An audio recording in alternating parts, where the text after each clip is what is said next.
All right, great. We talked about that video. If you haven't seen it yet, it was pretty entertaining. MGK on Travis Kelce and Jason's podcast. MGK has an offer for Travis Kelce. We thought it was interesting, and we thought you might enjoy it. Take a look. Hells, what's good, dog? I'm sure you get asked this question behind closed doors a lot. Oh, shit. I would be remiss if, due to the nature of our friendship and just as a Clevelander, that I did not insert this question personally. Okay. I don't even know. I will give you $500,000 cash upon arrival just for shopping or whatever you want, as well as matching that same amount as a donation to both of our high schools, both Shaker Heights and Cleveland Heights, as well as everyday breakfast and coffee delivery from my restaurant.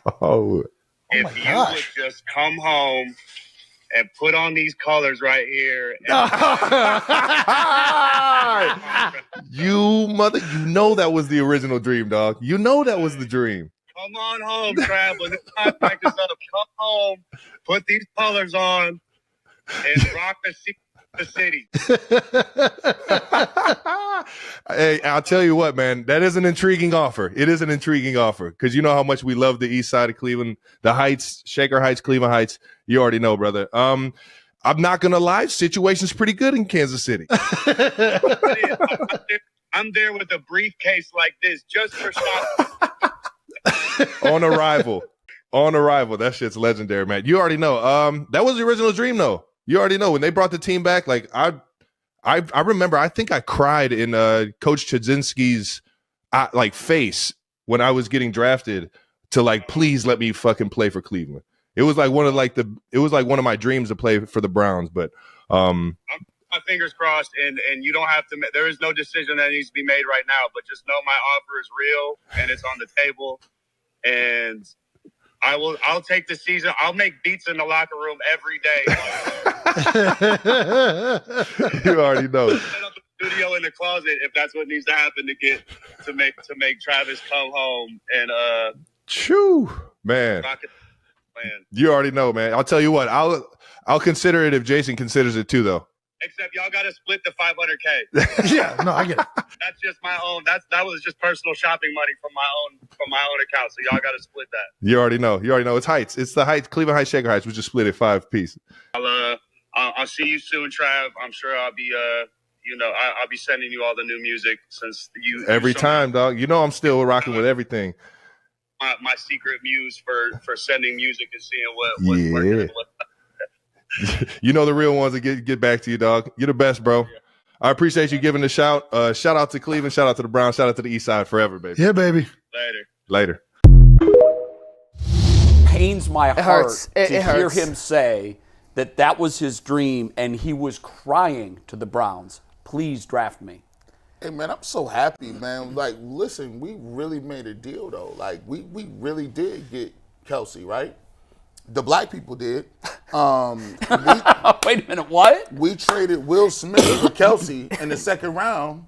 Oh, and his dividends have paid off. You passed on Will Smith now. Yes. He lost his card. Listen, we amnestied Will Smith. Yeah. We got Kelce. Drafted him into the club. And we got a potential second round pick on top of that. Could you imagine, and hindsight's 2020, nobody knew Travis Kelce was going to become Travis Kelce. But could you imagine, had the Browns drafted him, how the fate of their organization would look differently today? I'm going to read this off my phone because I wrote it all out. This is exactly how it would go. 0 questions, 100% guaranteed. So let's just pretend they draft Travis Kelce in 2013, right? Yeah. Well, the Browns quarterbacks for the next couple of years were still Deshaun Kaiser, Cody Kessler, Jason Campbell, and Josh McCown. So he might have been decent early in his career, but the Browns as a team... They would have looked better. Would have looked better, but minimally better. Yeah. So I think in this case, for the sake of argument, they still would have had the first pick in 2017. They took Myles Garrett. Myles Garrett's phenomenal. We love Myles Garrett. But because you have a dynamic tight end, you need to pair him up with a quarterback. So they draft Patrick Mahomes first overall in 2017. Now remember, they had the 12th overall pick in that draft too, which in this instance, they still trade. And they need a pass rusher, right? So instead of drafting Jabril Peppers, they take T.J. Watt. Peppers, what a pig. So now we got T.J. Watt, Patrick Mahomes, and Travis Kelce. And when you draft Patrick Mahomes, Joe Thomas says, I'm not retiring. I got to protect my rookie. So Joe Thomas is still playing in this scenario too. Andy Reid is a free agent during this time. He looks around. He goes, I need a young quarterback. I like this Mahomes kid. Enough that I would have traded up for him in Kansas City. I'm going to go coach the Browns.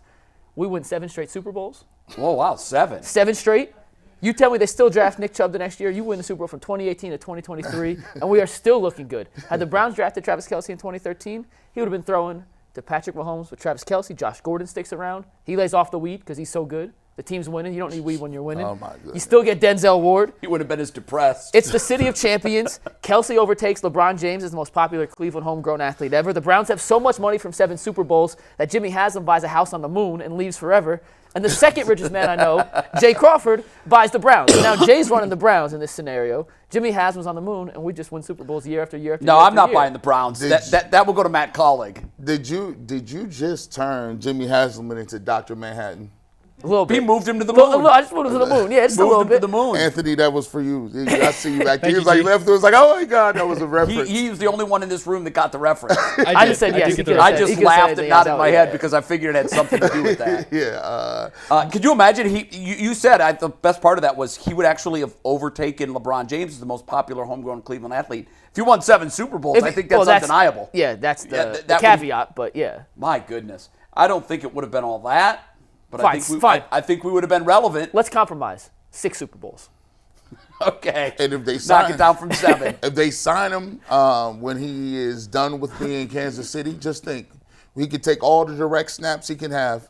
Yeah, he's gonna replace Harrison. He'll just be coming in like, we have Travis Kelce. Why do we need to throw it to him? There is Why some not direct precedent. snap it to him? There is some precedent of tight ends, Hall of Fame tight ends, late in their career coming back. Jason Witten played till he was 38. Antonio Gates played till he was 38. Tony Gonzalez played till he was 37. When he's done in Kansas City, he'll be 36, which is on the back end of his career still. But it wouldn't be unheard of for a Hall of Fame caliber tight end to sign a 1 or 2 year deal with another team to finish out his career. I've fully, even after he signed his last deal, which I knew would take him into his late 30s, I still expect at some point he's going to want to come home. He's going to want to put that Browns uniform on before he calls it a career. So maybe if it's just for that one last year. But could you imagine Jason and Travis Kelce?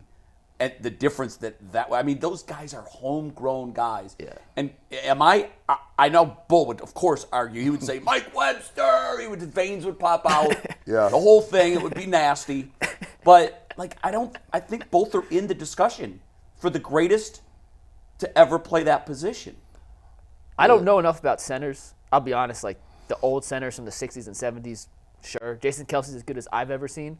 Mike Webster stands out as one of the all-time greats. There's been a lot of great centers. Dermontti Dawson was great for a lot of years. Kelce has. Kelce is good. Kelce's so good at one particular play, the league is going to ban it. Yeah. And other teams have about tried, that. and they can't Every team replicate has the tried. success. They can't. It looks pedestrian when anyone other than the Eagles run that play. They don't. But when the Eagles run it, there's no drama in it at all. No, It's a You guarantee. know he's First going to down. move the pile 2 Death yards. taxes and the tush push. First down. Unreal. And as far as the tight ends go, Travis Kelce, if he's not number 1 in your books, he's got to be in your top 3, and it comes down to preference. If you wanted someone who blocked a little more and you wanted to say Gronk or Shannon Right now, Sharp I or do think someone he has else, to do it for a little longer. but he's on the trajectory to be on that top What his 2, Chiefs 3. have played in how many straight AFC Championship games? Every year 5? Mahomes has been a starter. I think 5, maybe 6 now. It's Maybe either 5 or 6. 6. But every year Mahomes has been a starter. They've made the AFC That's Championship. that's crazy. And they've That's never next played a road level. playoff game. Ever. They've never what? Played a road playoff game. Well, in the Super Bowl, obviously it's neutral site. But I mean, like They've Mahomes always had home field advantage. Mahomes is 0-0 And it as a looks like true they- road team in the playoffs. I know that right now it's the Ravens, but I still think that the Chiefs are going to Yeah. get the 1 seed. All right.